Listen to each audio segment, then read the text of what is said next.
ان الحمد للہ نحمده ونستعینه ونستغفره ونعوذ باللہ من شرور انفسنا ومن سیئات اعمالنا من يهده الله فلا مضل له ومن يضلل فلا هادي له واشهد ان لا اله الا الله وحده لا شريك له واشهد ان محمدا عبده ورسوله اما بعد فإن خير الحديث كتاب الله وخير الهدي هدي محمد صلى الله عليه وآله وسلم وشر الأمور محدثاتها وكل محدثة بدعة وكل بدعة ضلالة وكل ضلالة في النار. أعوذ بالله السميع العليم من الشيطان الرجيم من همزه ونفخه ونفثه. بسم الله الرحمن الرحيم. رب اشرح لي صدري ويسر لي أمري واحلل عقدة من لساني يفقهوا قولي. بسم اللہ الرحمن الرحیم. ان اللہ وملائکتہ یصلون علی النبی یا ایہا الذین آمنوا صلوا علیہ وسلموا تسلیما. اللہم صل علی محمد وعلی آل محمد کما صلیت علی ابراہیم وعلی آل ابراہیم انک حمید مجید. اللہم بارک علی محمد وعلی آل محمد كما باركت على إبراهيم وعلى آل إبراهيم إنك حميد مجيد. اللهم ربنا آتنا في الدنيا حسنة وفي الآخرة حسنة وقنا عذاب النار. ربنا آتنا من لدنك رحمة وهيئ لنا من أمرنا رشدا. لا إله إلا أنت سبحانك إني كنت من الظالمين. حسبنا اللہ ونعم الوکیل ولا حول ولا قوة الا باللہ العلی العظیم. یا حی یا قیوم برحمتک استغیث. الحمدللہ آج 3 دسمبر 2017 کو اتوار کے دن قرآن کلاس نمبر 274 میں ہم انشاءاللہ تعالی سورۃ الاحزاب کی آیت نمبر 28 سے آنورڈ سٹارٹ کریں گے. آج انشاءاللہ پارہ نمبر 21 بھی مکمل ہو جائے گا اور پارہ نمبر 22 میں بھی انشاءاللہ تعالی پہلے 2 رکوع انشاءاللہ ہم کور کر لیں گے انشاءاللہ. میرے بھائیو، اب یہ جو سورۃ الاحزاب کی آیات آ رہی ہیں 28 سے لے کے آنورڈ آیت نمبر 34 تک، ان میں کئی ایک اہم ٹاپکس ڈسکس ہونے جا رہے ہیں، اور خصوصاً یہ جو سورۃ الاحزاب کی آیت نمبر 28 اور 29 ہے، اس میں ایک بڑا آپ صلی اللہ علیہ وآلہ وسلم کی زندگی کا ایک دکھ بھرا جو ہے واقعہ ڈسکس ہونے جا رہا ہے. اور یہ دکھ آپ صلی اللہ علیہ وآلہ وسلم کو آپ کی بیویوں کی وجہ سے پہنچا، اور اس میں بھی خصوصاً سیدہ عائشہ اور سیدہ حفصہ رضی اللہ تعالی عنہما وعلیہم السلام. آپ صلی اللہ علیہ وآلہ وسلم کی ان 2 بیویوں کی وجہ سے بالخصوص اور باقی ازواج مطہرات کی وجہ سے بالعموم آپ صلی اللہ علیہ وآلہ وسلم کو سخت دلی صدمہ پہنچا. اس کو واقعہ ایلا بھی کہا جاتا ہے. آپ صلی اللہ علیہ وآلہ وسلم اپنی بیویوں سے 1 مہینہ تک ناراض رہے، کسی بیوی کے ساتھ گفتگو نہیں کی، کسی کو اپنے قریب نہیں کیا، اور حتیٰ کہ یہ آیات سورۃ الاحزاب کی نازل ہوئی جن میں اسپیسیفکلی اللہ تعالیٰ نے نبی صلی اللہ علیہ وآلہ وسلم کی بیویوں کو جو امت کی مائیں ہیں بڑے سخت انداز میں ڈانٹا کہ ہمارے محبوب صلی اللہ علیہ وآلہ وسلم کے ساتھ اس طریقے سے مس بیہیو مت کرو. آپ صلی اللہ علیہ وآلہ وسلم کو اس نظر سے مت دیکھو کہ وہ تمہارے شوہر ہیں، بلکہ وہ اللہ کے محبوب صلی اللہ علیہ وآلہ وسلم ہے. اور ظاہر ہے کہ آپ صلی اللہ علیہ وآلہ وسلم نے پوری امت کے لیے رول ماڈل بننا تھا، تو آپ صلی اللہ علیہ وآلہ وسلم بھی انہی تکلیف سے گزارے گئے جو عموماً عام لوگ بھی جن تکلیف سے گزرتے ہیں. تبھی تو آپ صلی اللہ علیہ وآلہ وسلم اپنی امت کے لیے رول ماڈل ہیں. تو آپ صلی اللہ علیہ وآلہ وسلم کو بھی اپنی بیویوں کی وجہ سے ان کی زبان کی وجہ سے تکلیف اٹھانی پڑی، اور اسی کانٹیکسٹ میں آپ کو یاد ہوگا کہ میں نے مسئلہ نمبر 105 بھی ریکارڈ کروایا تھا آج سے تقریباً 3 سال قبل، جنید جمشید پر گستاخی کے الزام کا تحقیقی جائزہ، جس میں میں نے یہ بات بتائی تھی کہ جنید جمشید صاحب نے جو الفاظ استعمال کیے ان الفاظ کی انٹینسٹی کے اوپر تو گفتگو کی جا سکتی ہے، لیکن فی نفس ہی جو ان کا وہ ٹاپک تھا، وہ ٹاپک اس سے بھی زیادہ شد و مد کے ساتھ قرآن حکیم میں سورۃ الاحزاب اور سورۃ التحریم، سورۃ الاحزاب پارہ نمبر 21 میں آیت نمبر 28، اور اس کے ساتھ ہی سورۃ التحریم پارہ نمبر 28 کی جو آخری سورت ہے اس کی پہلی 5 آیات کے اندر پورے پیشن کے ساتھ وہ واقعہ ڈسکس ہوا ہے۔ آپ صلی اللہ علیہ وآلہ وسلم کو جو اپنی بیویوں کی وجہ سے تکلیف اٹھانی پڑی، لہٰذا ان چیزوں کی ڈسکشن نہ تو امہات المومنین کی شان میں کوئی گستاخی ہے، اس کی وجہ یہ ہے کہ وہ ڈسکشن بیسیکلی آپ صلی اللہ علیہ وآلہ وسلم کے دفاع میں ہے، اور جب بات آپ صلی اللہ علیہ وآلہ وسلم کی دفاع کی ہوگی تو پھر ان کے مقابلے پر کسی کو بھی نہیں دیکھا جائے گا کہ اس کا کتنا مرتبہ ہے، چونکہ آپ صلی اللہ علیہ وآلہ وسلم کی مبارک ذات اتنی ڈومیننٹ ہے کہ ان کے مقابلے پر چاہے آپ کا کوئی قریبی رشتہ دار ہی کیوں نہ ہو وہ بھی انڈر ڈسکشن لایا جائے گا۔ اور یہ سورۃ الاحزاب آپ دیکھیں گے کہ آپ صلی اللہ علیہ وآلہ وسلم کی آئلی زندگی کے ساتھ ڈیل کرتی ہے، اس میں حجاب کے احکامات بھی آئے ہیں، پھر نبی صلی اللہ علیہ وآلہ وسلم کی بیویوں کو خطاب کیا گیا کہ تم جب آپ صلی اللہ علیہ وآلہ وسلم گھر میں موجود نہیں ہوتے اور آپ کی غیر موجودگی میں کوئی ملنے کے لیے آ جائے تو پردے کے پیچھے سے بھی بات کرو، تو لجاجت کے انداز میں نہیں ہونی چاہیے کہ کسی کے دل کے اندر روگ ہے تو وہ کوئی برا خیال تمہارے بارے میں لائے، اور تم نے امت کے لیے رول ماڈل بننا ہے، اور اگر تم نے بھی کوئی بے حیائی کی تو ہم تمہیں دگنا عذاب دیں گے۔ اتنی سخت آیات سورۃ الاحزاب میں، یہ آیت نمبر 28 سے لے کر 34 تک گزرتی ہیں، اور پھر سورۃ التحریم میں پہلی 5 آیات اسی کے کانٹیکسٹ میں ہیں۔ تو اس واقعہ ایلا جسے ہم کہتے ہیں، ایلا کہتے ہیں یعنی علیحدگی اختیار کر لینا، تو آپ صلی اللہ علیہ وآلہ وسلم نے اپنی بیویوں سے 1 مہینے تک کے لیے علیحدگی اختیار کر لی، اور اس کی پوری ڈیٹیل جو ہے وہ صحیح بخاری اور صحیح مسلم کے اندر موجود ہے، جو میں نے مسئلہ نمبر 105 میں ڈیٹیل کے ساتھ ریکارڈ کروائی ہے، آج بھی میں انشاءاللہ اس کو ڈسکس کروں گا۔ صحیح بخاری میں انٹرنیشنل نمبر کے مطابق 2468 نمبر حدیث ہے، اور صحیح بخاری میں ہی ایک اور طریق ہے 5191، اور صحیح مسلم میں تو کنٹینیوس 7 طرق آئے ہیں واقعہ ایلا سے ریلیٹڈ۔ انٹرنیشنل نمبر کے مطابق صحیح مسلم میں 3690 سے لے کر 3696 تک، جس میں یہ ڈیٹیل کے ساتھ واقعہ ایلا کا ذکر آیا کہ آپ صلی اللہ علیہ وآلہ وسلم نے یہ اللہ کی قسم اٹھا لی کہ میں 1 مہینے تک اپنی بیویوں کے ساتھ کلام نہیں کروں گا، ان کے قریب بھی نہیں جاؤں گا ان کے ایٹیچیوڈ کی وجہ سے، حتیٰ کہ اللہ نے اپنے محبوب صلی اللہ علیہ وآلہ وسلم کی اس چیز کو انڈورس فرمایا، اور آپ صلی اللہ علیہ وآلہ وسلم پر یہ سورۃ الاحزاب کی آیات نازل فرما کے آپ صلی اللہ علیہ وآلہ وسلم کی بیویوں کو بڑے سخت انداز میں تنبیہ فرمائی کہ آئندہ سے ہمارے محبوب صلی اللہ علیہ وآلہ وسلم کے ساتھ اپنی زبان جو ہے یہ سنبھال کر گفتگو کرنی ہے، اور اس میں بھی خصوصاً آپ صلی اللہ علیہ وآلہ وسلم کی چونکہ فقر کی زندگی تھی تو اس حوالے سے وہ نان و نفقہ زیادہ ڈیمانڈ کرتی تھیں، جو بخاری اور مسلم میں آتا ہے انہیں احادیث کے اندر، آپ خود کھول کے پڑھ سکتے ہیں۔ اسلام 360 جو ہے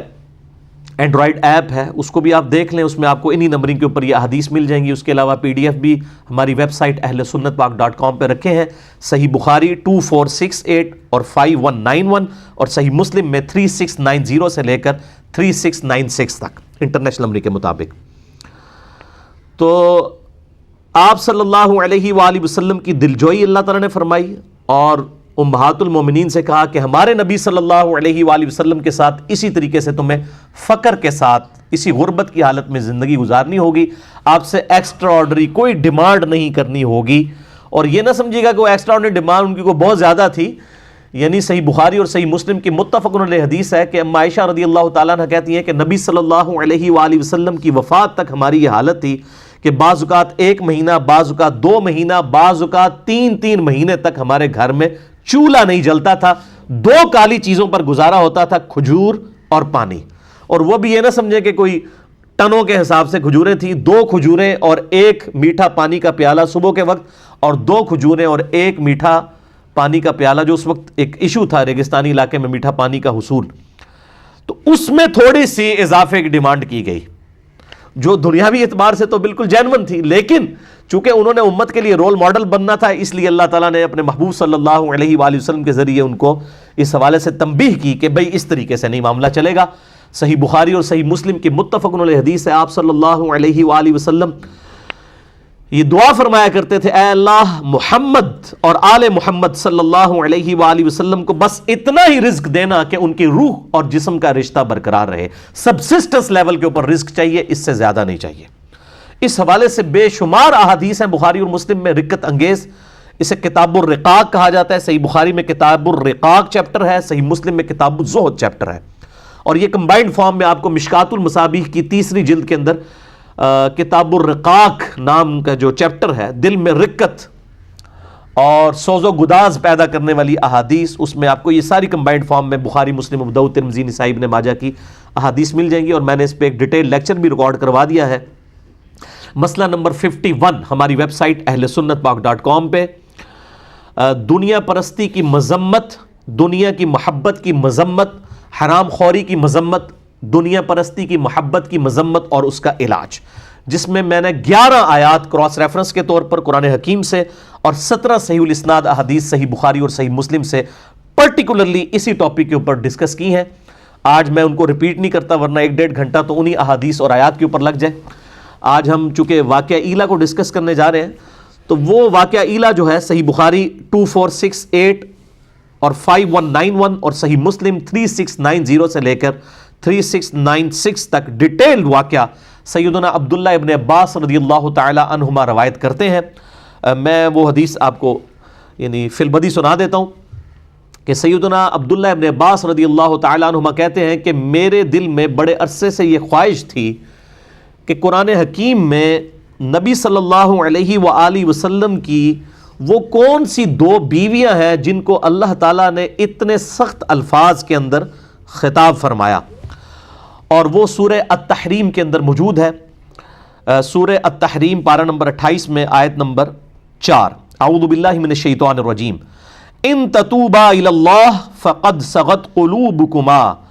اگر تم اللہ کی طرف رجوع لاؤ تو بے شک تمہارے دل جو ہیں وہ ٹیڑے ہو چکے ہوئے ہیں، راہ راست سے ہٹ چکے ہوئے ہیں. یعنی تم دونوں، اور یہ یعنی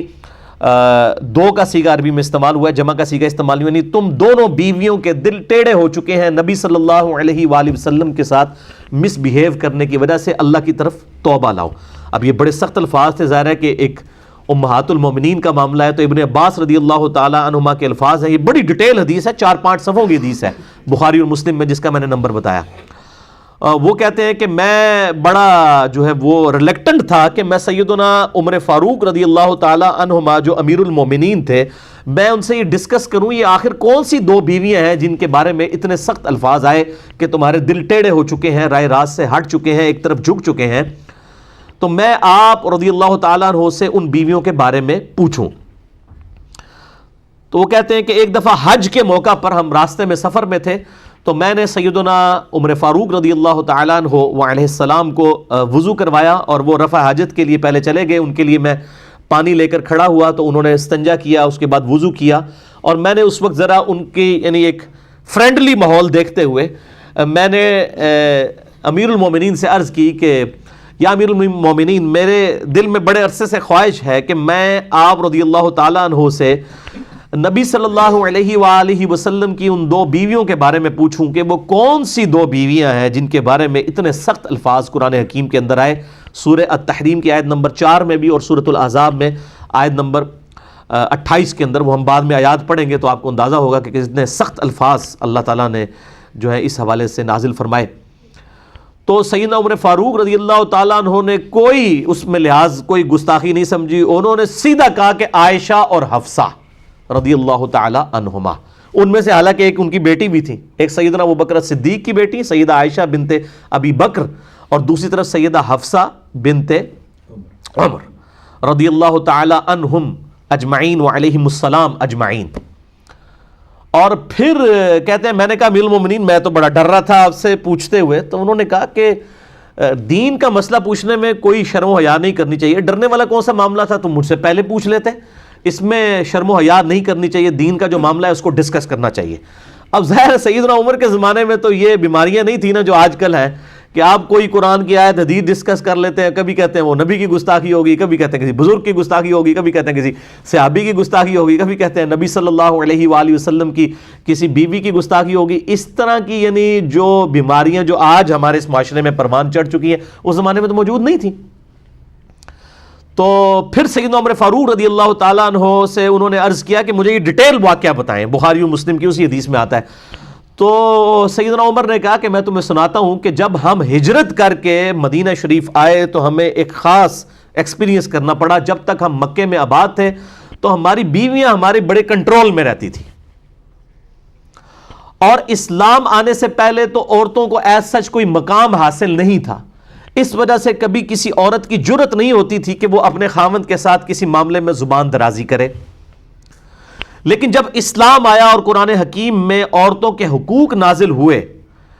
تو ان حقوق نازل ہونے کی وجہ سے ظاہر ہے ایک بندہ ایک اس باؤنڈری کے اندر ہے پھر تو بات ٹھیک ہے, لیکن اسی کی پلی لیتے ہوئے سیدنا عمر کہتے ہیں کہ ہماری عورتیں جو ہے نا وہ ہم پہ شیر ہونا شروع ہو گئی. مطلب یہ ہوتا ہے, یہ نیچرل چیز ہے کہ جب آپ کسی کو اتھارٹی دیتے ہیں, یعنی ماں باپ ہیں وہ اپنے بچوں کی داڑیاں منڈوانے کے لیے مس یوز کرتے ہیں اپنی اس رسپیکٹ کو, اور کہتے ہیں جی دیکھو جی ماں باپ کا تو حکم ہے, اور میں تو حکم دینا ہوا کہ داڑھی مڈا. تو وہ ماں باپ کے ادب کو مس یوز کیا جا رہا ہوتا ہے. حالانکہ بخاری و مسلم کی متفق علیہ حدیث ہے مولا علی رضی اللہ تعالیٰ عنہ علیہ السلام سے کہ جو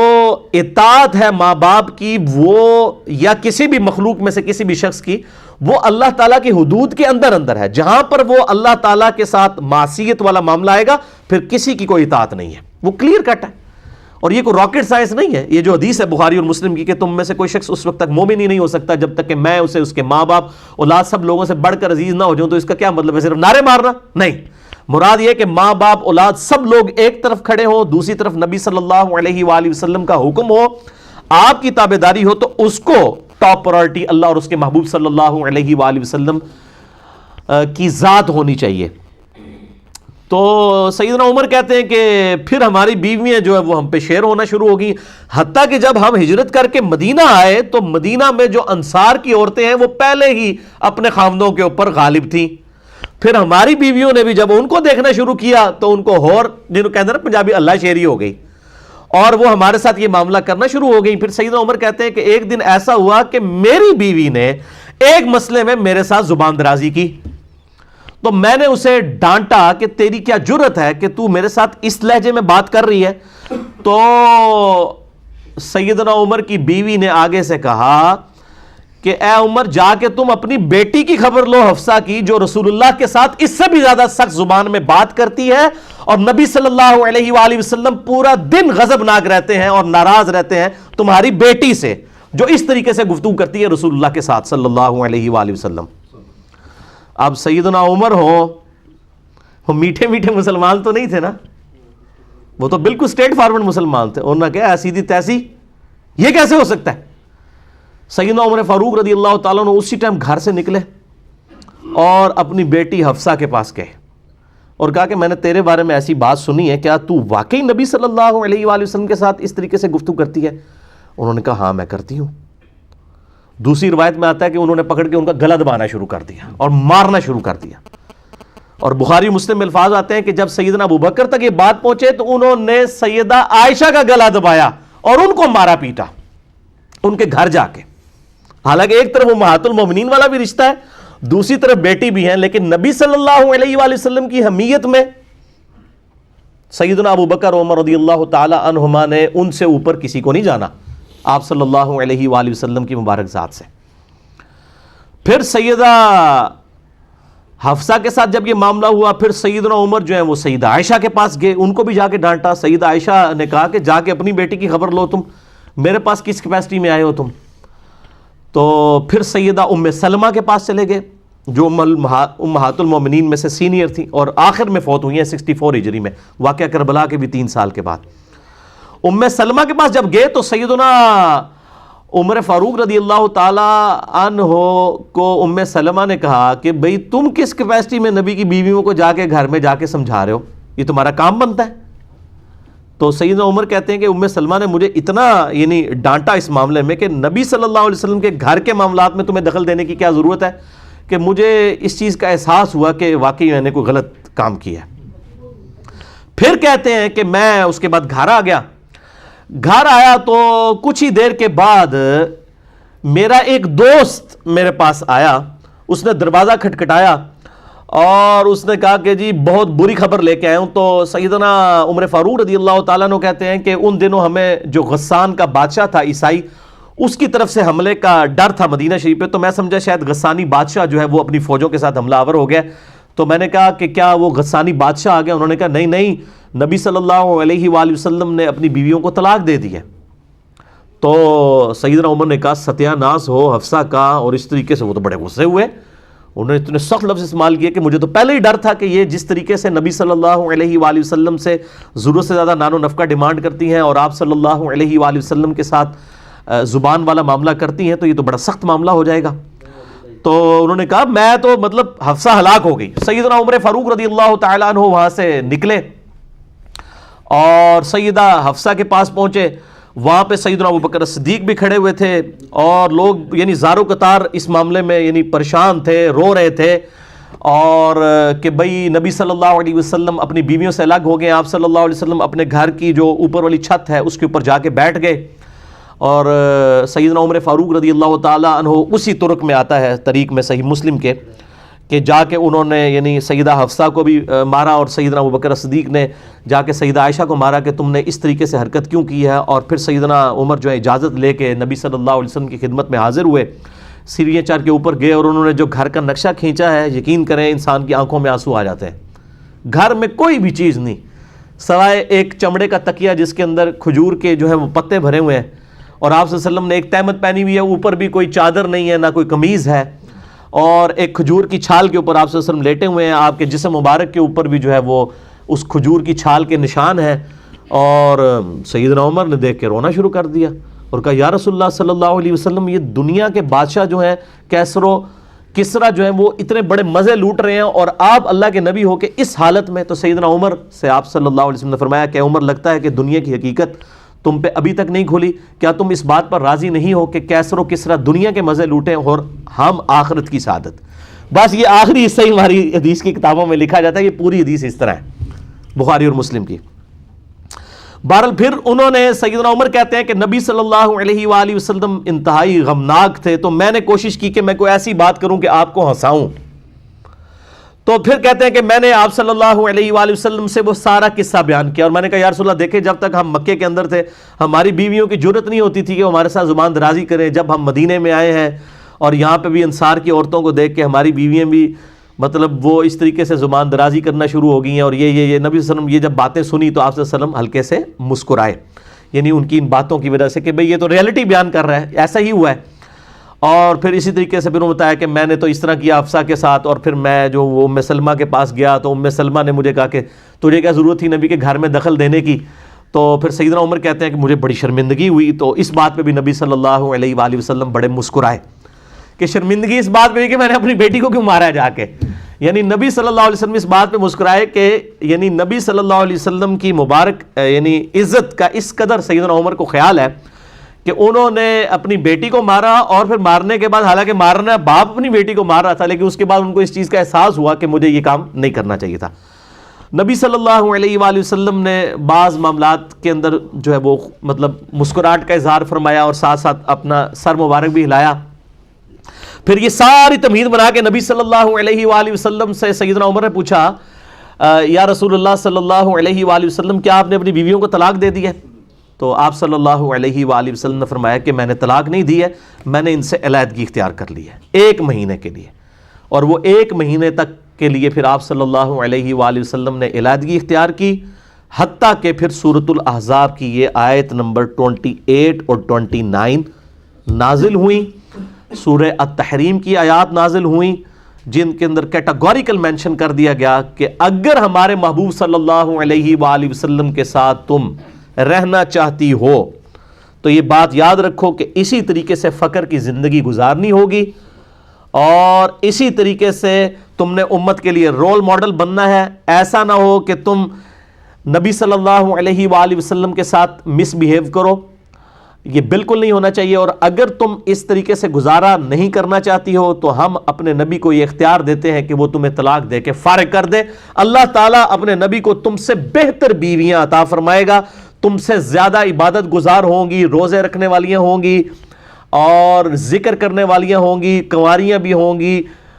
اور بیوہ بھی ہوں گی۔ اس طرح کے سارے الفاظوں میں انشاءاللہ کراس ریفرنس کے طور پہ آیات سورہ التحریم کی بھی کور کرتا ہوں۔ اور اس طریقے سے پھر نبی صلی اللہ علیہ وآلہ وسلم 29 دن جب مکمل ہوئے تو آپ صلی اللہ علیہ وآلہ وسلم اپنے گھر کی چھت سے نیچے اترے، اور پھر آپ صلی اللہ علیہ وسلم سیدہ عائشہ کے پاس آئے اور کہا کہ یہ اللہ تعالیٰ نے قرآن میں آیات نازل فرمائی ہے کہ چاہو تو میرے ساتھ رہو، ادروائز میں تمہیں آزاد کرتا ہوں، طلاق دیتا ہوں، تم چلی جاؤ۔ تو سیدہ عائشہ نے کہا کہ میرے ماں باپ آپ پہ قربان، یہ کیسے ہو سکتا ہے کہ میں آپ کے مقابلے پر دنیا کو اختیار کروں، میں اللہ، اس کا رسول اور آخرت کا گھر چاہتی ہوں۔ اور پھر آپ صلی اللہ علیہ وآلہ وسلم نے سیدہ حفصہ کے سامنے بھی یہ معاملہ رکھا، اور پھر کہا کہ اپنے ماں باپ سے مشورہ کر لو، لیکن انہوں نے کہا ہم نے مشورہ کیا کرنا ہے، ہم اللہ اور اس کا رسول اور آخرت کا گھر چاہتی ہیں۔ یہی الفاظ قرآن حکیم کے اندر موجود ہیں جو آفر دی گئی تھی۔ تو یہ میرے بھائیوں پورے کا پورا واقعہ تھا، اسے واقعہ ایلا کہا جاتا ہے۔ یہ آپ صلی اللہ علیہ وآلہ وسلم کی زندگی کا بڑا اہم ترین واقعہ ہے، اور اس کی امپورٹنس کا اندازہ آپ اس چیز سے لگائیں کہ اللہ تعالیٰ نے اس واقعے کو قرآن میں ڈسکس کیا ہے۔ احادیث میں تو اس کی ڈیٹیلز آئیں، لیکن اس کا بلو پرنٹ، ابتدائی خاکہ قرآن کے اندر من ون اسی طریقے سے موجود ہے۔ اور یہ بڑا حیران کن معاملہ ہے کہ اللہ تعالیٰ نے اپنے محبوب صلی اللہ علیہ وآلہ وسلم کی عزت اور توقیر کی خاطر بالکل اس چیز کا خیال نہیں کیا کہ آپ کی بیویاں قیامت تک ڈسکس ہوں گی، اس حوالے سے کہ جو انہوں نے نبی صلی اللہ علیہ وآلہ وسلم کے ساتھ اس طریقے سے زبان کے معاملے میں احتیاط نہیں کی۔ اللہ تعالیٰ نے اس چیز کا خیال نہیں فرمایا، کیونکہ آپ صلی اللہ علیہ وآلہ وسلم امت کے لیے رول ماڈل ہیں۔ آپ صلی اللہ علیہ وآلہ وسلم کی بیویاں امت کی عورتوں کے لیے رول ماڈل ہیں۔ آپ صلی اللہ علیہ وآلہ وسلم کی بیٹیاں امت کی عورتوں کے لیے رول ماڈل ہیں، لہٰذا وہ اسی طریقے سے ڈسکس ہوں گی اور قیامت تک ڈسکس ہوں گی۔ لیکن ہمارے ہاں آپ کو پتہ ہے کہ خاص مکتبہ فکر ہے جن کو بچپن سے یہ پٹی پڑھا دی گئی ہے کہ آپ نے کوئی بھی بات اس طریقے سے کی جس میں انبیاء کرام علیہ السلام یا صحابہ کرام علیہ رضوان یا امہات المومنین کے بارے میں جو اللہ تعالیٰ نے قرآن حکیم میں ڈسکشن کی ہے، ان کی کمزوریوں کے بارے میں اس کو ڈسکس کرنا گستاخی شمار کیا جائے گا۔ میرا خیال ہے یہ عقیدہ پروپیگیٹ کرنا اور اس کو بیان کرنا بذات خود ہی کفر کے کیٹیگری میں لے جائے گا، کیونکہ are you trying to teach your God, کیا اپنے خدا کو آپ یہ ٹیچ کرنا چاہتے ہیں کہ قرآن حکیم میں یہ آیات کیوں نازل فرمائی؟ یہ بڑا خطرناک معاملہ ہے۔ اسی لیے میں اکثر یہ کہا کرتا ہوں کہ وہ خدا اور وہ اللہ جو انڈیا، پاکستان، بنگلہ دیش کے علماء نے اپنی پبلک کو جس کا تعارف کروایا ہے وہ خدا اور ہے، اور جو خدا قرآن اور سنت کے اندر جس کا کریکٹر آیا ہے، جس کا کردار آیا ہے، جس کی پرسنالٹی آئی ہے اللہ اور اس کے محبوب صلی اللہ علیہ وآلہ وسلم کی، وہ بالکل اور ہے۔ اسی لیے وہ جب ہم کوئی بات کتاب و سنت سے کرتے کہتے ہیں سیدھا آج تک سنی نہیں، حالانکہ ان کو پوچھیں کہ آپ نے کتنی ماشاءاللہ پی ایچ ڈی کی ڈگری کر لی ہے قرآن و سنت میں، آپ کے اباء و اجداد نے بھی ایک دفعہ قرآن پاک ہی پورا ترجمے سے نہیں پڑھا ہوا، تو آپ اتنا بڑا کلیم کر رہے ہیں کہ ہم نے تو آج تک یہ بات سنی نہیں ہے۔ بھائی آپ نے نہیں سنی تو آپ اللہ کا شکر ادا کریں کہ یہ قرآن پاک میں لکھی ہے۔ اگر آپ بریلوی ہیں تو امام رضا بریلوی صاحب کا ترجمہ پڑھ لیں، اگر دیوبندی ہے تو اشرف علی تھانوی صاحب کا ترجمہ پڑھ لیں، اگر آپ اہل حدیث ہیں تو آپ جونا گھڑی صاحب کا ترجمہ پڑھ لیں، اگر آپ اہل تشیع ہیں تو سید فرمان علی شاہ صاحب کا ترجمہ پڑھ لیں۔ آپ کسی بھی مکتبہ فکر سے، اگر آپ کچھ بھی نہیں ہے، سمپل سادے مسلمان ہیں، تو آپ فتح محمد جلندری صاحب کا اور مولانا مودودی صاحب کا ترجمہ پڑھ لیں تو آپ کو پتہ چل جائے گا اس میں تو کوئی تحریف والا معاملہ ہی نہیں ہوا۔ اچھا، ان آیات کے کانٹیکسٹ میں نے جو بخاری مسلم کی احادیث کے حوالے سے ڈسکشن کی ہے تو اس سے بھی یہ بڑی بات پتہ چلی کہ قرآن حکیم کی جو آیات ہیں بعض اوقات ان کی تفصیلات کے لیے احادیث کا سہارا لینے کی ضرورت پڑتی ہے، تفصیلات کے لیے، احکامات کو سمجھنے کے لیے نہیں، جسٹ تفصیلات کے لیے۔ وہ تفصیلات نہ بھی ہوں تب بھی قرآن حکیم اپنے اعتبار سے ایک مکمل کتاب ہے۔ قرآن حکیم میں تو فائنل ڈیسیژن آیا نا کہ نبی کی بیویوں ایسا نہیں کرنا، وہ کیا واقعہ ہوا تھا وہ قرآن پاک نے ضروری نہیں سمجھا ڈسکس کرنا، اور اس کے ڈسکس کرنے یا نہ کرنے سے اینڈ رزلٹ میں کوئی فرق نہیں پڑا۔ اکثر یہ لوگوں کو بیماری ہو، وہ شان نزول لبو جی کیا تھا جی، شان نزول لبو، کوئی شان نزول جو بھی ہو اینڈ رزلٹ وہی ہے۔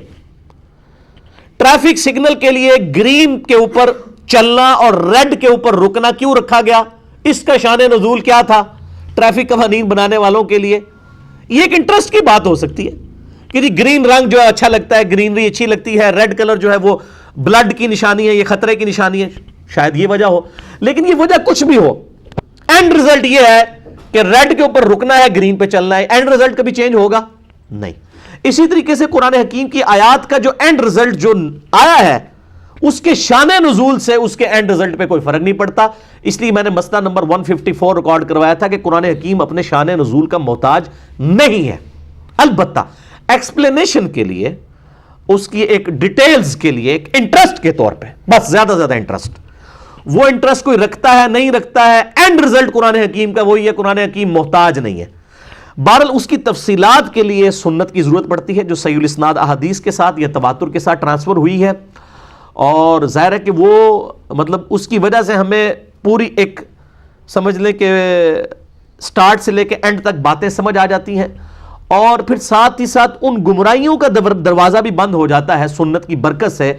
کہ بعض لوگ جو قرآن حکیم میں اپنے مطلب کی باتیں انجیکٹ کرنے کی کوشش کرتے ہیں، حالانکہ میں اللہ کے فضل سے علا وجہ بصیرت قرآن حکیم سے ہی ان ساری باتوں کا دفاع کر سکتا ہوں جو قرآن حکیم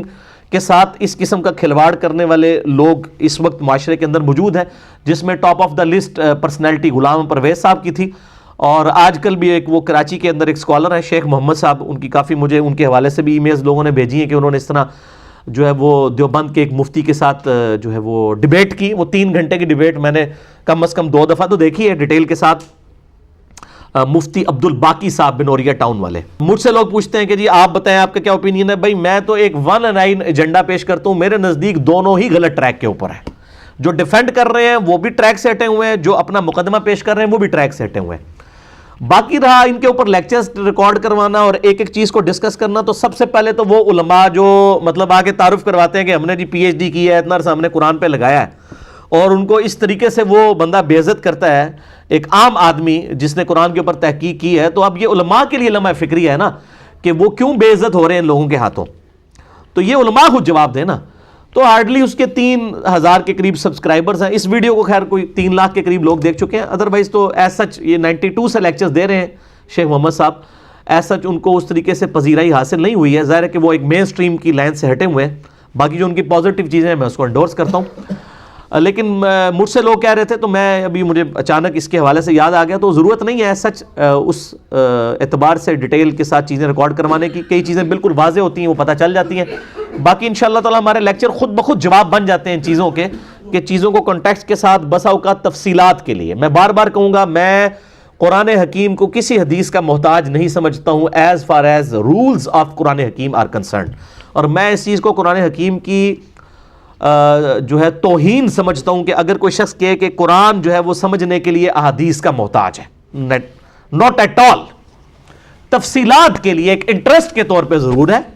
باقی قرآن حکیم میں جو رولز آئے ہیں من و عن اسی طریقے سے وہ قبول کیے جائیں گے۔ باقی یہ کہنا قرآن حکیم میں نماز کا طریقہ نہیں آیا، تو میرے بھائی قرآن حکیم کا ٹاپک یہ نہیں ہے نا، قرآن حکیم کا ٹاپک عقائد ہے، تو اس میں ظاہر ہے نماز کا طریقہ تو نہیں ہوگا، ہاں رکوع کا سجود کا ذکر ہے، لیکن پورے کا پورا بلو پرنٹ تو نہیں ہوگا، وہ تو نماز کا پورا طریقہ تو کسی ایک حدیث کی کتاب میں بھی نہیں آیا، ہمیں درجنوں احادیث کی کتابوں کو جمع کر کے میں نے ریسرچ پیپر نمبر 8 لکھا ہے، مکمل نماز محمدی صلی اللہ علیہ وآلہ وسلم، 140 صحیح الاسناد احادیث کی روشنی میں صرف 4 صفحوں کے اوپر میں نے ان کو سمویا ہے، تو ظاہر ہے اس میں کم از کم 10-12 اہل سنت کی مین سٹریم کی کتابیں، بخاری، مسلم، ابو داؤد، ترمذی، نسائی، ابن ماجہ، الموطا امام مالک، المستدرک للحاکم اور مسند احمد، ان سب کو کمبائنڈ کر کے ایک پورے کا پورا ایک سٹرکچر پیش کی گئی ہے نا، تو اس اعتبار سے یہ بات نہیں کرنی چاہیے۔ مسئلہ نمبر 154 میرا ایک بڑا زندگی کا اہم ترین لیکچر ہے، جس میں نے بتایا کہ قرآن حکیم شان نزول کا محتاج نہیں ہے، اور باقی اسی طریقے سے بعض لوگ یہ بھی کہتے ہیں کہ جناب یہ جو آیات ہیں یہ تو کافروں کے بارے میں نازل ہوئی ہیں، ان کو مسلمانوں کے اوپر نہیں آپ تھوپ سکتے، یہ مسلمانوں کے بارے میں نازل ہوئی ہیں. یہ جو دھوکے دیے ہوئے ہیں نا، ان کا بھی میں نے پورے کا پورا رد جو ہے مسئلہ نمبر 154 میں کیا ہے. جسے شوق ہو تو وہ ضرور دیکھیں. اب یہ آپ دیکھ لیں تقریباً 35 منٹ کی مجھے صرف تمہید بنانی پڑی ہے ان آیات کو کور کرنے کے لیے. تو میں نے تو 48 نمبر آیت تک پہنچنا تھا، لیکن اب بمشکل یہی آیات ہی کور ہوں گی کراس ریفرنس کے طور پہ. جو باقی آیات ہیں وہ بھی انشاءاللہ ہم ڈسکس کریں گے. بہرحال سیدنا عمر فاروق رضی اللہ تعالیٰ عنہ نے نبی صلی اللہ علیہ وآلہ وسلم کو اس واقعے میں یہ بھی بات آتی ہے کہ تسلی دی، اور واقعہ ایلا کے موقع پر کہا یا رسول اللہ صلی اللہ علیہ وآلہ وسلم، آپ کی بیویاں اگر آپ کے خلاف یوں جتھا بنا کے اکٹھی ہو گئی ہیں تو آپ ان کو چھوڑ دیجئے، طلاق دے دیجئے. آپ کے لیے اللہ اور اس کا رسول اور اس کے فرشتے اور جبرائیل اور ابو بکر اور عمر ہی کافی ہیں. یہ سیدنا عمر کے الفاظ تھے،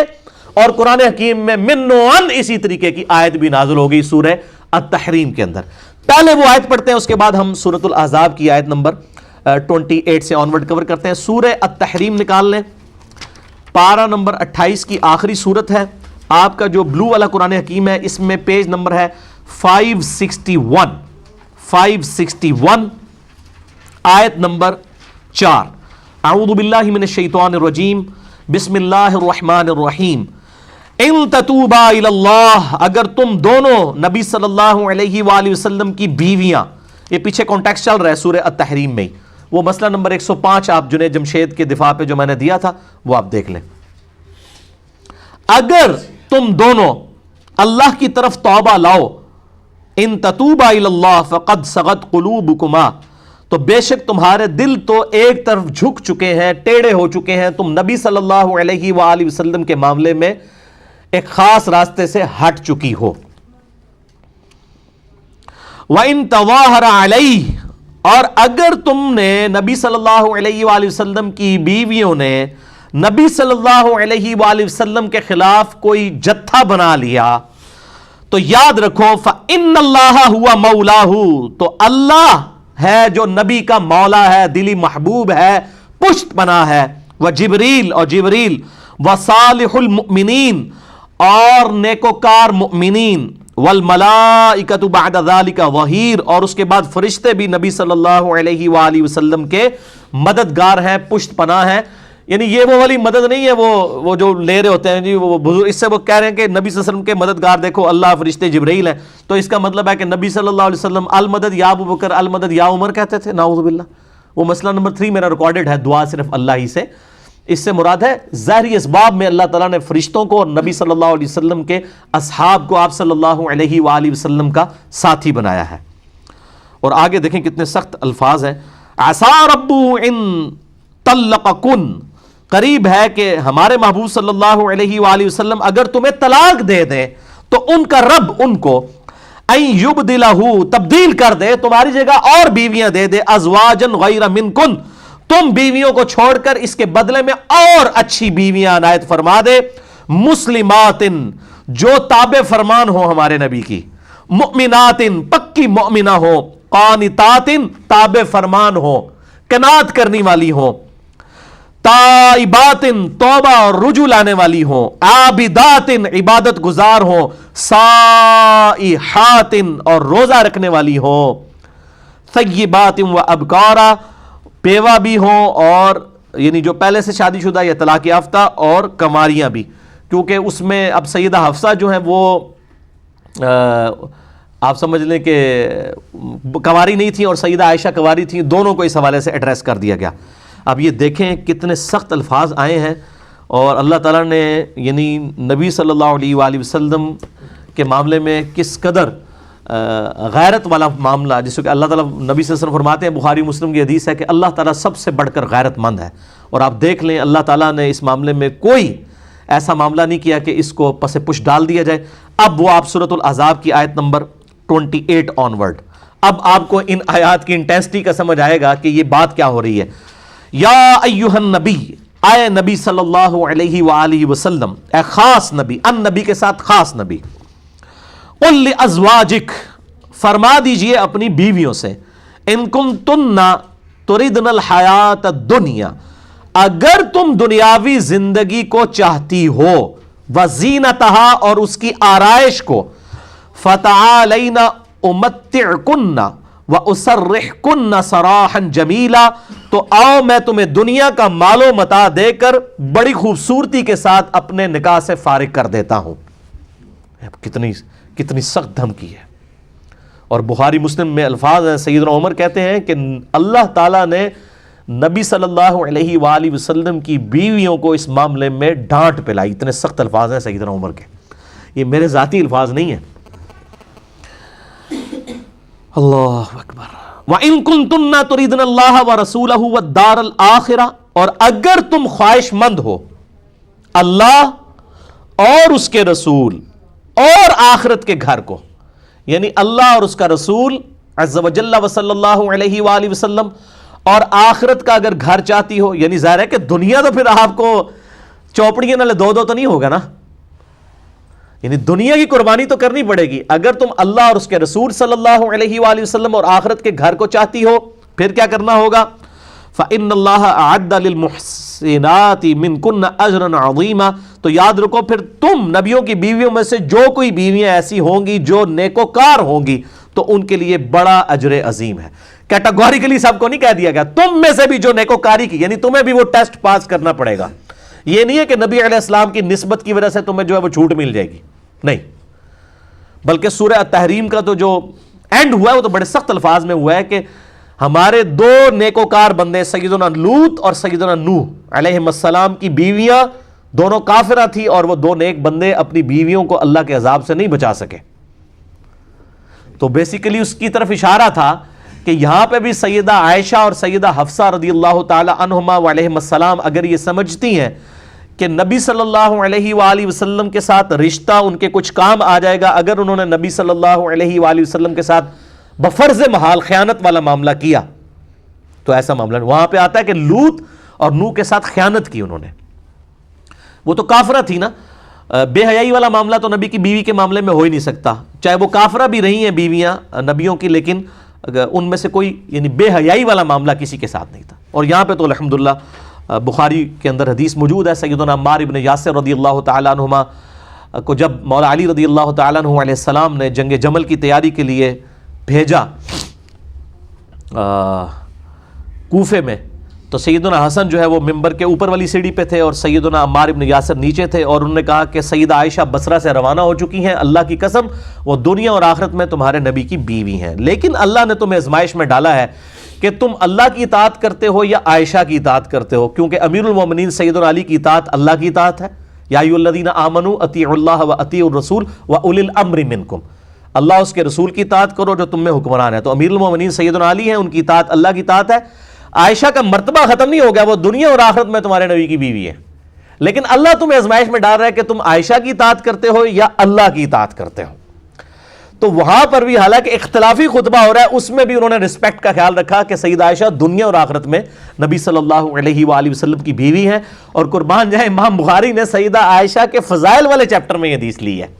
اور آدھی حدیث نہیں لی ہے کہ عائشہ دنیا اور آخرت میں نبی کی بیوی ہیں، پورا انہوں نے لکھا کہ اللہ نے تمہیں آزمایا ہے کہ تم عائشہ کی اطاعت کرتے ہو یا اللہ کی اطاعت کرتے ہو۔ علی کے ساتھ کھڑا ہونا گویا اللہ کے ساتھ کھڑا ہونا ہے۔ تو دنیا اور آخرت میں نبی صلی اللہ علیہ وآلہ وسلم کی بیویاں ہماری مائیں، جو اسی صورت کے شروع میں بھی آ گیا تھا، النبی اولا بالمؤمنین من انفسہم وازواجہ امہاتہم، نبی صلی اللہ علیہ وآلہ وسلم مومنین کی جانوں پر ان کی جانوں سے بڑھ کر حق رکھتے ہیں، اور نبی کی بیویاں امت کی مائیں ہیں، الحمدللہ۔ یا نساء النبی، اے نبی صلی اللہ علیہ وآلہ وسلم کی بیویوں، من یأتی منکن بفاحشۃ مبینہ، تم میں سے جس کسی نے بھی کھلی بےہودگی کا ارتکاب کیا، کسی بد اخلاقی کا ارتکاب کیا، یضاعف لہ العذاب ضعفین، تو اللہ تعالیٰ تمہیں دگنا عذاب دے گا۔ یہ نہیں ہوگا کہ نبی کی نسبت کی وجہ سے کوئی ریلیکسیشن مل جائے، چونکہ تمہارا مرتبہ بہت بلند ہے، تمہارے لیے عذاب بھی ڈبل ہوگا اگر تم نے کوئی غیر اخلاقی حرکت کی۔ وَكَانَ ذَلِكَ عَلَى اللَّهِ يَسِيرًا، اور یہ اللہ کے لیے بہت آسان ہے، یعنی اللہ تعالیٰ کو اس چیز کی پرواہ نہیں ہے کہ تمہارا مرتبہ کیا ہے، اللہ تعالیٰ نے تو اپنی رولز اور ریگولیشن کو دیکھنا ہے اور اپنے محبوب صلی اللہ علیہ وآلہ وسلم کی عفت و عصمت کو دیکھنا ہے۔ وَمَن يَقْنُتْ مِنكُنَّ لِلَّهِ وَرَسُولِهِ، اور جو کوئی تم میں سے اللہ اور اس کے رسول کی تابع فرمان رہے گی، وَتَعْمَلْ صَالِحًا اور نیک اعمال اختیار کرے گی، نُؤْتِهَا أَجْرَهَا مرتين تو ایسی نبی کی بیویوں کو پھر اجر بھی ڈبل ملے گا. یعنی دوسری طرف اجر بھی ڈبل ہے رتبے کی وجہ سے، ایک طرف اگر تم نے بد اخلاقی کی تو عذاب بھی ڈبل، اجر بھی ڈبل ہے. وَأَعْتَدْنَا لَهَا رِزْقًا كَرِيمًا اور ایسی نبی کی بیویوں کے لیے ہم نے عزت والی روزی تیار کر رکھی ہے. یا نساء نبی، اب یہ دیکھیں بار بار یعنی ڈائریکٹ خطاب. آپ ذرا دیکھیں، میں تو یہ سوچتا ہوں کہ جب نبی صلی اللہ علیہ وسلم کی بیویوں کو اللہ خطاب کر کے یہ بات کر رہا ہے، اور جب یہ آیات نازل ہو کے سیدہ عائشہ اور حفصہ کے سامنے حضور نے تلاوت کی ہوں گی، ان کی کیا حالت ہوئی ہوگی. آپ کو اگر ڈائریکٹ آپ کو مخاطب کر کے کہا جائے اور وہ اللہ تعالیٰ مخاطب کر رہا اور اتنے سخت الفاظ میں، یقین کریں بندے کو تو کئی دنوں تک نیند ہی نہ پڑے کہ کیا ہم سے غلطی ہو گئی ہے. یہ دیکھیں بار بار یا نساء نبی کی بیویوں، ڈائریکٹ اللہ تعالیٰ خود خطاب فرما رہا ہے، حضور کے ذریعے نہیں، خود ڈائریکٹ. یا نساء نبی، اے نبی کی بیویوں، لستن کاحد من النساء تم جو ہو کسی عام عورتوں کی طرح کوئی عورت نہیں ہو. ان اتقیتن فلا تخضعن بالقول اگر تم پرہیزگاری اختیار کرو تو مت بات کیا کرو نرمی کے ساتھ. فیطمع الذی فی قلبہ مرض وقلن قولا معروفا کہ جس کے دل میں مرض ہے وہ کوئی لالچ لے آئے. یعنی نبی کی غیر موجودگی میں اگر آپ کا کوئی صحابی پردے میں آتا ہے تو ان کے ساتھ لجاجت کے ساتھ گفتگو نہ کرو بلکہ سخت انداز میں. اسی لیے میرا یہ موقف ہے کہ ڈاکٹر فرحت ہاشمی کی جو گفتگو کا سٹائل ہے وہ ایسا سٹائل ہے کہ جو ایک عورت مرد کے سامنے نہیں گفتگو کر سکتی. مجھ سے لوگ اکثر پوچھ رہے ہوتے ہیں تو میں ان کی بڑی عزت کرتا ہوں. میں سمجھتا ہوں وہ اکیلی عورت جو ہے مجاہدہ عورت ہے. اور ان کے خاوند کے ساتھ بھی میری کافی لمبی ڈسکشن بھی ہوئی. ہمارے آفس کے قریب ہی ان کا الہدا انٹرنیشنل کا وہ بنا ہوا ہے آفس بھی. تو عورتیں ضرور سنیں کیونکہ ان کا جو انداز ہے نا، اس انداز میں عورت کو اجازت نہیں کہ مرد کے ساتھ گفتگو کرے. تو مرد پھر ان کے لیکچر ان کے ہسبینڈ کے لیکچر سنیں. اور کئی اسکالرز ہیں، ڈاکٹر اسرار صاحب ہیں اور لوگ ہیں، ان کے لیکچر سن لیے جائیں. تو جس کے دل میں مرض ہے وہ کوئی اس معاملے میں معاملہ نہ کرے. وقرن فی بیوتکن اور اپنی گھروں میں ٹھہری رہو. ولا تبرجن تبرج الجاہلیت الاولی اور اپنی خوبصورتی کی آرائش اس طرح نہ کرو جس طرح زمانہ جاہلیت میں کیا کرتی تھی. یعنی اس زمانے میں جب پردے کے احکام نازل ہونے سے پہلے کی بات ہے. اب یہ پردے کے احکام سورۃ النور اور سورۃ الاحزاب میں یہ آیات آلریڈی میں پردے کے کانٹیکسٹ میں کور کر چکا ہوں. اور پردے کے اوپر اور عورتوں کے سارے مسائل سے ریلیٹڈ، پردے سے ریلیٹڈ ہو، ان کی نماز کا مسئلہ ہو، ان کی اقامت کا، قربانی کا، اور ٹائنیز ڈیٹیل تک آپ سمجھ لیں سینکڑوں ٹاپکس کو میں نے 2 گھنٹے کے اندر کور کیا ہے. مسئلہ نمبر 161B عورتوں کے حجاب کے اوپر، اور 161A پارٹ جو تھا غض بصر کے اوپر تھا، آنکھوں کی حفاظت کے اوپر. اور میں نے بخاری اور مسلم کی جتنی احادیث ہیں اور اس کے علاوہ باقی کتابوں کی الحمدللہ اس میں کور کی ہیں. اور کراس ریفرنس کے طور پہ سورۃ النور، سورۃ الاحزاب کی ساری آیات پردے کے حوالے سے اور نظروں کی حفاظت کے حوالے سے، بے حیائی کے کانٹیکسٹ میں، اور یہ ویلنٹائن ڈے والا جو بغیرتی والا معاملہ ہے، یہ سب کی سب چیزوں کے رد میں نے ساری الحمدللہ ڈیٹیل گفتگو کی ہے. آج میں اس ڈیٹیل میں نہیں جاؤں گا. وقرن فی بیوتکن ولا تبرجن تبرج الجاہلیت الاولی واقمن الصلاۃ اور نماز قائم رکھو، وآتین الزکاۃ اور زکوٰۃ دیتی رہو، واطعن اللہ ورسولہ اور اطاعت کرو اللہ اور اس کے رسول کی. انما یرید اللہ لیذھب عنکم الرجس اہل البیت ویطہرکم تطہیرا اللہ تو صرف یہی چاہتا ہے اے نبی کے گھر والوں کہ تم سے ہر طرح کی ناپاکی دور کر دے اور تمہیں خوب صاف ستھرا کر دے. اسے آیت تطہیر بھی کہتے ہیں. اس کو میں انشاءاللہ بعد میں ڈیٹیل سے ڈسکس کرتا ہوں. پہلے اگلی آیت بھی اسی کانٹیکسٹ میں وہ کور کر لیں. وَاذْكُرْنَ مَا يُتْلَى فِي بُيُوتِكُنَّ مِنْ آيَاتِ اللَّهِ وَالْحِكْمَةِ اور یاد رکھو اللہ کی ان آیات کو جو تمہارے گھروں میں صبح و شام روزانہ پڑھی جاتی ہیں. اللہ کی آیات اور حکمت والی باتیں، یعنی تمہارے گھروں کے اندر قرآن نازل ہو رہا ہے. ہمارے محبوب صلی اللہ علیہ وآلہ وسلم کے ذریعے تمہارے گھروں میں کوئی تمہارا سٹیٹس کتنا اعلیٰ ہے. ان اللہ کان لطیفا خبیرا بے شک اللہ تعالی لطف فرمانے والا ہے اور باخبر ہے. الحمدللہ. یہ آیت نمبر 34 تک ہماری یہ واقعہ ایلا کے حوالے سے آیات کور ہوئی. کراس ریفرنس کے طور پہ میں نے سورۃ التحریم کو بھی کور کر دی. یہ آیت تطہیر کہلاتی ہے. طہارت والی آیت، اس کانٹیکسٹ میں ان آیات کے کانٹیکسٹ سے بالکل واضح کلیئر ہو گیا کہ تعویل خاص کے اعتبار سے تو یہ آیات پرٹیکولرلی نبی صلی اللہ علیہ وآلہ وسلم کی بیویوں اور آپ کے اہل بیت کو خطاب تھا، گھر والوں کو. ظاہر ہے گھر والوں میں بیویاں تو آتی ہیں. تو اس معاملے میں اہل سنت اور اہل تشیع میں ایک ایکسٹریم رویہ آ گیا. اور پچھلے دنوں میرا ایک کلپ بھی اس حوالے سے چڑھا تھا. وہ لیکچر تو میں نے 4-5 سال پہلے دیا تھا، مسئلہ نمبر 66B سیدنا حسین رضی اللہ تعالیٰ عنہ علیہ السلام کے فضائل کے اوپر. اسی میں سے ایک کلپ تھا آیت تطہیر کے بارے میں سنی شیعہ اختلاف، اور ساتھ یہ ایک اور کلپ چڑھا تھا آیت مودت. یہ آیت تطہیر سورہ الاحزاب کی آیت نمبر 33 ہے 33، اور وہ سورہ الشورى کی آیت نمبر 23 ہے. یہ 33 وہ 23. قُلْ لَا أَسْأَلُكُمْ عَلَيْهِ أَجْرًا إِلَّا الْمَوَدَّةَ فِي الْقُرْبَى. ان دونوں کے حوالے سے اہل سنت اور اہل تشیع میں ایکسٹریم رویے پائے جاتے ہیں. دونوں کلپ آپ آیت تطہیر انجینئر محمد علی مرزا،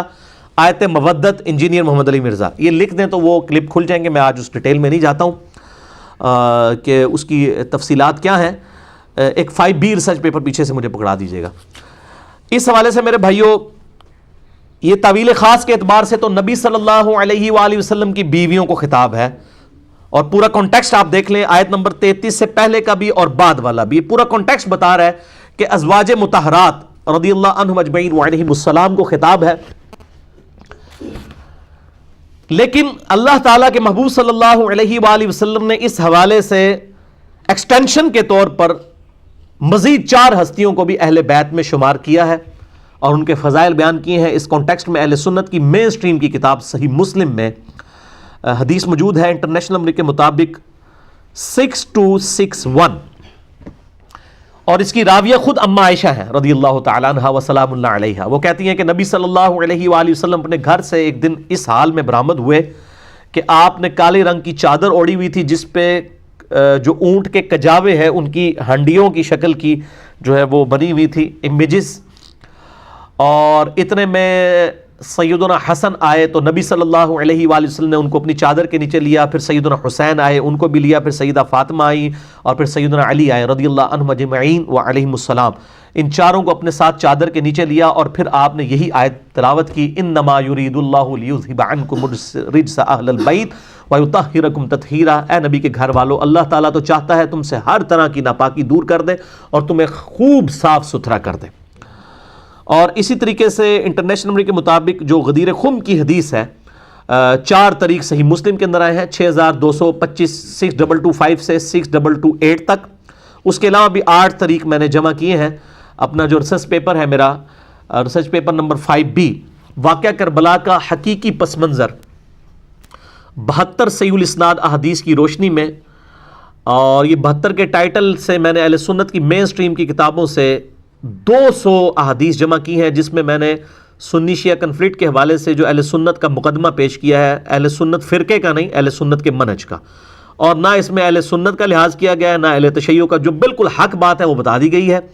اور یہ ہماری ویب سائٹ کے اوپر آپ ریسرچ پیپرز میں سے 5B ڈاؤن لوڈ کر سکتے ہیں، اور لیکچر کے اینڈ پہ بھی آپ کو اس کی ہارڈ کاپی سب کو مل جائیں گی. ہزاروں کی تعداد میں ہم چھاپتے ہیں. اس میں 33 نمبر غدیر خم کی حدیث کے 8 طرق، اور میرا غدیر خم کے اوپر ایک ڈیٹیل لیکچر بھی ہے مسئلہ نمبر 156. بلکہ آپ یوٹیوب پہ جا کے غدیر خم کمپلیٹ حدیث لکھیں تو سب سے پہلے میری کلپس کھولتے ہیں. لاکھوں لوگ دیکھ چکے ہیں، میں نے سارے طریق ڈسکس کیے ہیں. اور اس میں ایک اور حدیث جو ہے صحیح مسلم کے اندر ہی موجود ہے